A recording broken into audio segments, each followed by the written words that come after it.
Hello दोस्तों, कैसे हो? आपका स्वागत है त्रिपाण स्टडी सेंटर में। आज जो हम करने जा रहे हैं पॉलिटिकल साइंस का बहुत ही इंपॉर्टेंट चैप्टर, जो कई क्लास के बच्चों के लिए इंपॉर्टेंट रहेगा। चलिए देखते हैं हमारा आज का जो है महत्वपूर्ण टॉपिक क्या है।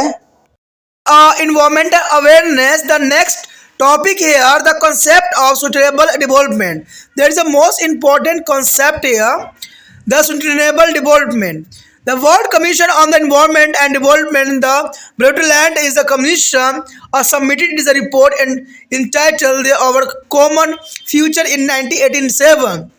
The report is highlighting and prioritized the concept of the sustainable development. And sustainable development has been to define on the meeting the need of the present generation without a compromises and the need of a future generation. All the developmental activity involves some amount of environmental degradation. And what is required is to take into the account of damage to the environment as a result of development and strike a balance between the development and environmental protection. The aim should be achieve a sustainable development of people as a welfare and development. The primary concern there is how many people can ultimately be supported by their environment and what level of quality of life. The mainstreams a green scholar like a course and brown, dal and scorcher does not we make a sense of other or less stress on the sustainability of environment together with the development. The process of the mental streams are green are not on pollution but on a first air energy, and it is a resource may be a renewed. And a key for renewing is the second they are best of change into the raw material and raw material into the waste. The best into raw material and recycling of waste into the raw material. But third here, the gross national production and it is a growth target and need not a south but is a what should be shouted to is a certification of the real human needs. The Greens say that is a growth means a cancer that threaten of the spread worldwide and destroy all the life. Accept our industry if it is on a small scale and it is for a purpose of self-sufficiency. They advocate of extensive of decentralization. There is the most important here. The concept of sustainable of development is more about the environment and less about the development. More about stability and the less about the change, and more about the things and want to less about the continually a material development, more about the non-expensive attitude toward to the environment and less about the harshing its. The more about the small communities and the less about the large one. It is not a concept of development with the environmental, but it is a environment without growth. Indeed, ecological degradation should be stopped. But why should we a pace of development stop? A discipline is the use of environmental benefit go on long way for all round development. A scholar and activist has assessed that environmental degradation can be controlled and reversed to the only by the ensuring that is the parties causing the damage should be made accountable for their action, and they should be a participate in improving environmental condition. And what is the needed in set of the norms which bearing to the demand of development and combinations of their environmental closer to the each other. यहाँ पर अगर बात आता है यहाँ पर अलंबनीय विकास की अवधारणा। देखिए, अलंबनीय विकास की अवधारणा का क्या आधार है? कहते हैं पर्यावरण विकास पर बने विश्व आयोग ने 1987 में हमारा संयुक्त भविष्य यानी हमारा संयुक्त भविष्य शीर्षक से अपनी रिपोर्ट दी गई थी, और इस रिपोर्ट ने अलंबनीय विकास यानी अक्षय विकास की अवधारणाओं को उजागर एवं संचित बनाया था। मैंने आपको कई बार बताया भी है कि सभी चीज़ों के लिए रूल रेगुलेशन बनी होती है, लेकिन उस रूल रेगुलेशन सिर्फ किताबों में या जो है पन्नों पे ही नज़र आती है। वास्तविकता में यहाँ पर कोई जो है प्रतिक्रिया नहीं देखने को मिलता है। ये जो है परम सत्य है। अलंबनीय विकास की परिभाषा दी गई कि वर्तमान पीढ़ी की आवश्यकताओं को भावी पीढ़ियों की आवश्यकताओं से समझने के किए बिना पूरा करना, और सभी प्रकार की विकास क्रियाएं किसी न किसी प्रकार से पर्यावरण संरक्षण से जुड़ी होती है। कहते हैं आवश्यकता इस बात की विकास से होने वाले पर्यावरण चरण के ध्यान में रखा जाए तथा विकास और पर्यावरण संरक्षण में संतुलन स्थापित भी किया जाए। लोक कल्याण और विकास का जो अवलंबनीय स्तर प्राप्त करने का उद्देश्य होना चाहिए। मूल चिंता यह है कि अंततः कितने लोगों की पर्यावरण एवं जीवन गुणवत्ता स्तर पर कितना सहायता किया जा सकती है। देखिए, ये बात जो है बहुत काफ़ी इंपॉर्टेंट था, जिसको अवलंबनीय विकास या लक्ष्य विकास के ऊपर रिपोर्ट तैयार किया गया था और इस रिपोर्ट में साफ बात कही गई थी कि पर्यावरण के लिए कितना किया जा सकता है। देखिए, आपको पर्यावरण के लिए कुछ करने की आवश्यकता नहीं है। पर्यावरण जिस कंडीशन में, उनको छोड़ दीजिए। पर्यावरण स्वयं ही अपने आप को विकास करने में अग्रसर है। लेकिन अगर आप पेड़ पौधों काट दोगे तो वो अपने आप में कुछ भी नहीं कर सकते हैं, क्योंकि कहते हैं इंसानों के पास बुद्धि है, हाथ है, पैर है, तो ये अपने आप को सबसे बड़ा समझने लग गया है इंसान। लेकिन इंसान का अस्तित्व वो तभी है जब ये जीव जंतु हैं, पर्यावरण है, पेड़ पौधे हैं। अगर ये जीव जंतु, पर्यावरण और पेड़ पौधे नहीं होंगे तो इंसान का अस्तित्व भी समाप्त हो जाएगा। इसमें कोई दो राय नहीं है। इस पे जो है बहुत से विद्वानों ने इस पे अपना विचारधारा रखा है और उन विचारधाराओं में से कुछ विचारधारा यहाँ पर प्रस्तुत है। कहते हैं मुख्य धारा के विद्वानों का जोर प्रदूषण नहीं है, तो उनका जोर है कि किस प्रकार ऊर्जा और ऊर्जा के स्रोतों को नवीकरणीय बनाया जा सके और उनका निरंतर जो है नवीकरणीय हो। देखिए, बहुत से लोगों के यही विद्वानों का मत होता है कि हम नवीकरणीय के स्रोत कैसे ढूंढें। कहते हैं जब हमारे पास सुविधाएं होंगी तभी हमारा सोच भी प्रबल होगा। लेकिन हम जो है ऐसे जीव जंतु को नष्ट करते जा रहे हैं जो हमारे लिए काफ़ी उपयोगी सिद्ध भी होने वाले हैं फ्यूचर में, तो उनका अस्तित्व ही नष्ट हो गया तो उसका कोई आधार रह नहीं जाएगा। कूड़े कचरे को कच्चे माल तथा कच्चे माल को कूड़े कचरे में, अर्थात दोनों का जो है पुनर्चक्रण किया जा सके। यानी विद्वानों ने इसी बात पे जोर दिया है कि कोई भी चीज़ों को हम कैसे पुनर्चक्रण करें। देखिए, विद्वानों की अपनी मत है, लेकिन यहाँ पर त्रिपाण स्टडी सेंटर का एक ही मत है कि जब तक हम इन चीज़ों का संरक्षण करना नहीं सीख लेते तब तक जो है किसी चीज़ का संरक्षण करना संभव नहीं है। चाहे आप पुनर्चक्रण करना भी क्यों ना सीख लो, अगर पेड़ पौधे ही नष्ट हो जाएंगे तो इससे क्या कर लोगे पुनर्चक्रण करके। कहते हैं पुनर्चक्रण तो किया जा सकता है, जो हमारे कुछ चीज़ें होती है, प्लास्टिक होती है, इन चीज़ों का, और हो भी रहा है इसका, इसमें कोई दो राय नहीं है। सकल राष्ट्रीय उत्पाद की वृद्धि के लक्ष्य को पूरा करने से बेहतर है कि वास्तविक मानवीय आवश्यकताओं को पूरा किया जा सके। द ग्रीन्स कहते हैं कि वृद्धि एक प्रकार का कैंसर है, एक ऐसा कैंसर जो पूरे विश्व में फैल सकता है और जीवन का नाश भी कर सकता है। वो उद्योगों को तभी स्वीकार करते हैं जब लघु स्तर पर हो तथा आत्मनिर्भर के लिए हो। वह व्यापक विकेंद्रीकरण की वकालत करते हैं, इसमें कोई दो राय नहीं। द ग्रीन्स ने सही कहा है और सही बात कहा है कि ये देश के लिए कैंसर के रूप में है जिसका कोई इलाज ही नहीं है। कहते हैं इससे जीवन का ही नाश होगा। कहते हैं अगर आपने उद्योग स्थापित किया है तो उसको लघु उद्योग पे स्थापित कीजिए।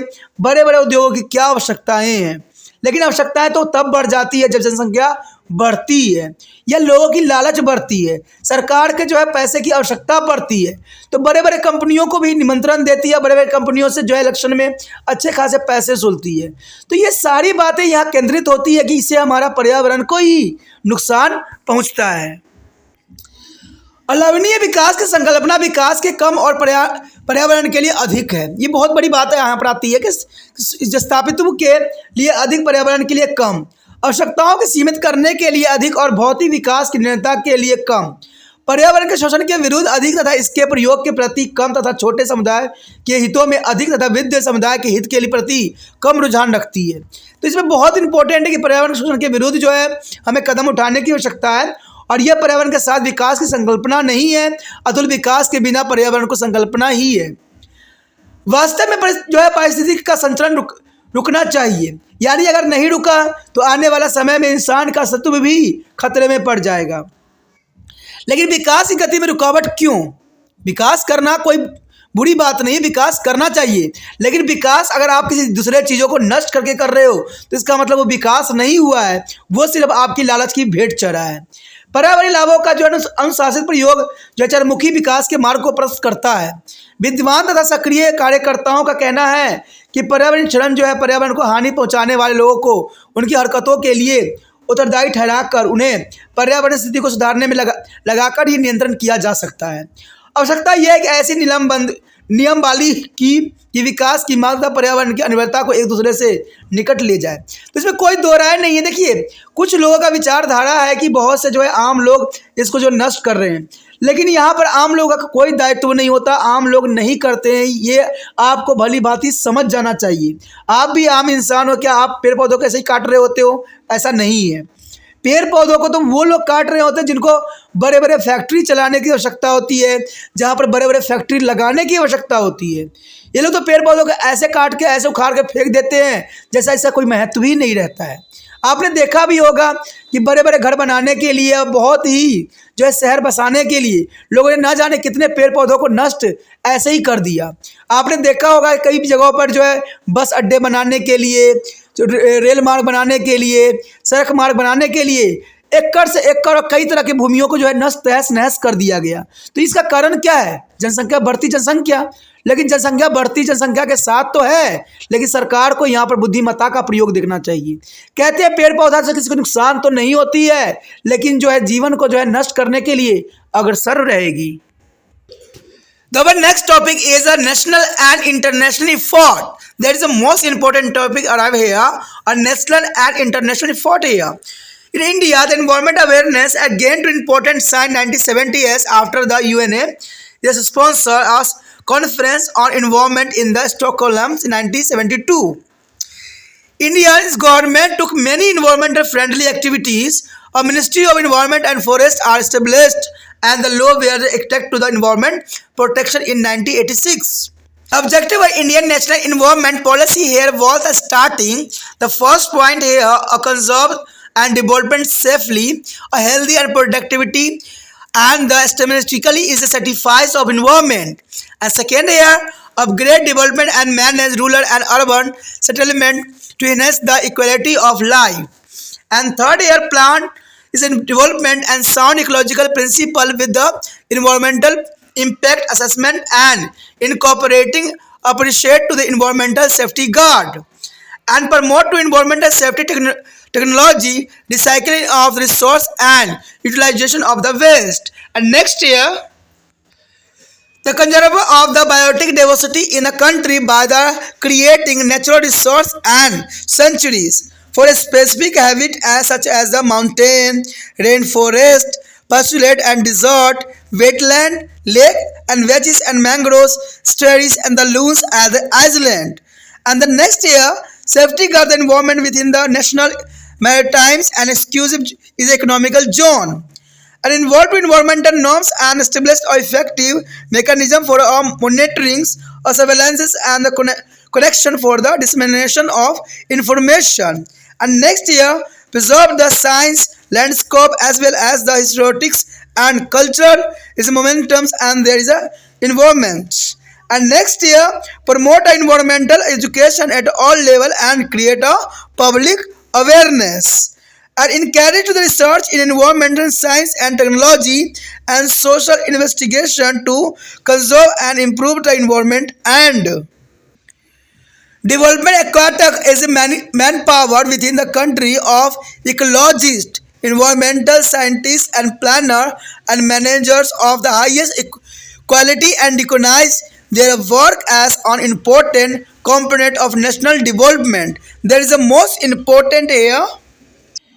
यहाँ पर यही बात आया है कि राष्ट्रीय और अंतर्राष्ट्रीय प्रयास। देखिए, मैंने आपको पहले भी कहा था कि ये जो भी हमारे देश में खतरा का सबब बनता है उसके लिए हर तरह से नेशनल और अंतर्राष्ट्रीय रूल रेगुलेशन बनाई जाती है।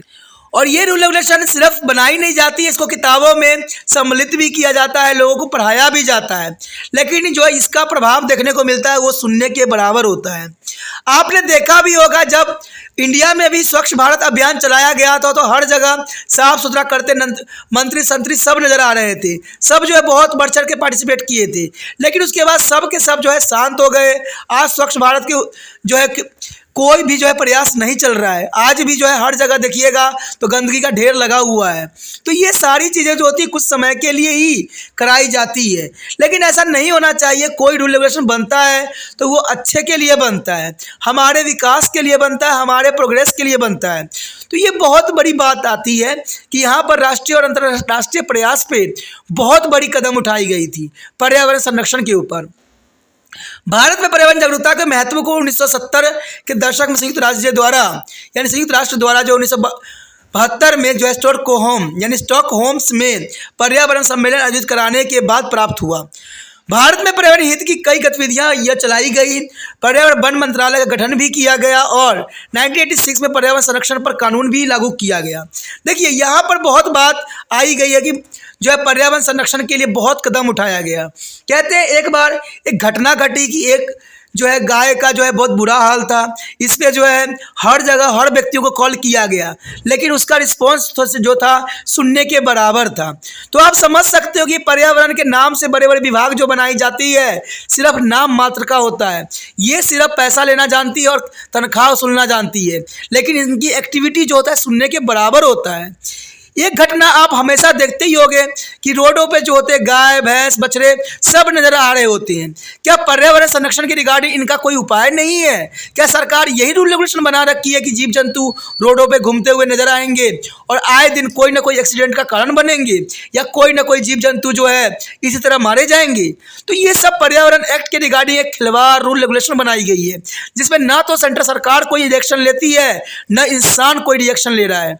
तो ये बहुत बड़ी आज देखा जाए तो अंतर्राष्ट्रीय स्तर पे जो है पर्यावरण संरक्षण के लिए बहुत से उपाय किए गए हैं। इसमें कोई दो राय नहीं है, कोई इसमें मिथ्या बात नहीं है, लेकिन सिर्फ ये बातों को सिर्फ कागजी बातों में रखी जाती है, विभागों में ही रखी जाती है। वास्तविकता में इसका कोई अस्तित्व नहीं है। अगर आपको लग रहा हो कि ये झूठ है तो कोई भी समस्या लेके आप किसी भी क्षेत्र में चले जाएं, आपको इसके प्रति कोई भी जो प्रतिक्रिया जो है सकारात्मक आपको नजर नहीं आएगी।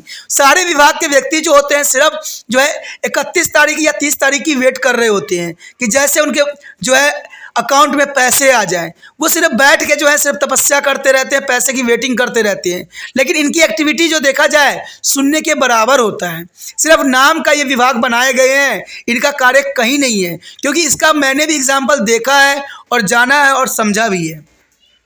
भारत की राष्ट्रीय पर्यावरण नीति के उद्देश्य ये उल्लेखनीय है, कहते हैं सुरक्षा, स्वास्थ्य और संपादक और सौंदर्य बोध को संतुष्ट करने वाले पर्यावरण के संरक्षण का विकास करना अत्यंत महत्वपूर्ण रखता है। दूसरी बात यही आता है ग्रामीण शहरी वस्तु के जो है जीवन स्तर में श्रेष्ठता लाने के लिए जो है उन्हें सुधार तथा विकास करना ये भी उनका दायित्व रहता है। विकास को जो है पारिस्थितिक सिद्धांत पर आधारित करना था, उनके साथ पर्यावरण पर पड़ने वाले प्रभाव का अनुमान लगाना और पर्यावरण सुरक्षा का समुचित प्रबंधन करना भी बहुत जरूरी यहाँ पर रखता है। पर्यावरण सुरक्षा की तकनीकों को प्रोत्साहित करना और संसाधनों का पुनर्चक्रण करना तथा कूड़े का उपयोग करना, ये बहुत बड़ी बात आती है। अगर बात यहाँ पर करें कूड़े करकट का, तो इस जो कहते हैं बड़े बड़े समझदार लोग भी कूड़ा करकट को तो ऐसे फेंक देते हैं जैसे कूड़ा करकट ना हो, जैसे बहुत इंपॉर्टेंट सामान हो। आप देखते भी होंगे राह चलते हुए गाड़ी से निकलते हैं और लिफाफा जो होता है या तो सड़कों के नीचे नज़र आती है या सड़कों पे फेंकी हुई नज़र आती है। तो ये बड़े बड़े लोगों के, समझदार लोगों की ये पहचान होती है। ठीक है, ये मिडिल क्लास के लोग ही इस तरह के जो है कारनामा करके दिखा रहे हैं और हमारा वातावरण को जो है दूषित कर रहे हैं। कहते हैं देश में जैव विविधता के संरक्षण हेतु प्राकृतिक संरक्षण, पशु पक्षी विहार जैसे पहाड़ों, वर्षों, वनों और चरगाहों, मरुस्थल, जलीय क्षेत्र, झीलें और समुद्री तट, नदियाँ के मुहाने, समुद्री ढाले और द्वीपों को सुरक्षित रखना ही इसका दायित्व बना हुआ है। उसके पश्चात 6वां पॉइंट यही कहता है कि राष्ट्रीय समुद्री विशिष्ट जो है आर्थिक क्षेत्र के अंतर्गत पर्यावरण सुरक्षा रखना इसका सबसे बड़ा दायित्व बनता है। उसके पश्चात अगला ही पॉइंट यही बताता है कि सूचनाओं को जो है एकत्र कर एवं वितरण पर निगरानी करने हेतु जो है प्रभावशाली तंत्र स्थापित करना, ये भी बहुत बड़ी बात है कि प्रभावशाली तंत्र स्थापित करना। क्या ये सारे विभाग बनाए गए, क्या वो प्रभावशाली नहीं है? सिर्फ उसमें जो बैठे हुए जो बड़े बड़े अफसर हैं सिर्फ पैसा ही खाना जानते हैं, इनका कोई प्रभाव नहीं होता। कहते हैं ये सब बातें जो है अपने आप को दिलासा देने के लिए पर्याप्त होता है। वैज्ञानिक परिदृष्टि और ऐतिहासिक और सांस्कृतिक स्मारक तथा उसके परिसर की सुरक्षा करना, ये भी दायित्व इसके अंतर्गत ही आता है। सभी स्तरों पर पर्यावरण शिक्षा को बढ़ावा देना तथा जनता में जागरूकता पैदा करना इसके ही अंतर्गत आता है। पर्यावरण विज्ञान और प्रौद्योगिकी शोध को प्रोत्साहित करना तथा पर्यावरण सुरक्षा एवं सुधार हेतु समाजी रुचि को बढ़ावा देना भी इसी का ही सबसे बड़ी मुख्य उद्देश्य के रूप में देखा जा सकता है। अंतिम बात यही आती है कि देश में पारिस्थितिक वैज्ञानिक जो है पर्यावरणीय विज्ञान और योजनाकार एवं उच्च कोटि के प्रबंधनों की मानव शक्तियों के विकास करना और उनके काम को जो है राष्ट्रीय विकास के महत्वपूर्ण अंग के रूप में देखना इसी रूल रेगुलेशन के अंतर्गत आता है। तो इसी के साथ हमारा जो है टॉपिक है खत्म हो जाता है। आगे का टॉपिक अत्यंत महत्वपूर्ण है, जिसमें हम पर्यावरण संरक्षण हेतु राष्ट्रीय और अंतर्राष्ट्रीय जो है वचनबद्धता के विषय में विस्तार पूर्वक चर्चा करेंगे और जानेंगे कि राष्ट्रीय और अंतर्राष्ट्रीय स्तर पर कौन सी बातें जो है वचनबद्धता के रूप में प्रदर्शित है। ठीक है, अगर आपको अच्छा लगा तो लाइक शेयर सब्सक्राइब करना नहीं भूलना। इसमें से 2 बातें अत्यंत महत्वपूर्ण है। पहली बात ये कि आपको जितना हो सके इस वीडियो को दूसरे बच्चे तक पहुंचाने में त्रिपाण स्टडी सेंटर का सहायता करना है। दूसरी बात इंपॉर्टेंट ये रहता है कि अगर पहली बार वीडियो देख रहे थे तो आपको जो है चैनल को सब्सक्राइब करना भी जरूरी है, क्योंकि अगर आपको अच्छा लगता है, समझना अच्छा लगता है, दूसरी बार अगर टॉपिक रिसर्च करोगे तो त्रिपाण स्टडी सेंटर का टॉपिक नहीं आएगा उस जगह, पहले से जो मौजूद है यूट्यूब पे वीडियो वो आपके समक्ष नजर आएगा और त्रिपाण स्टडी सेंटर का वीडियो नहीं आएगा। ठीक है, अगर आप सब्सक्राइब करके रखते हो तो आपको होम पेज मिल जाता है, जहां पर आप जाके जो है वीडियो के सारे ऑप्शन देख सकते हो, जहां पर हर सिलेबस जो है हर सब्जेक्ट का जो है वीडियो बना हुआ है, जो आपको काफ़ी लाभान्वित कर सकता है।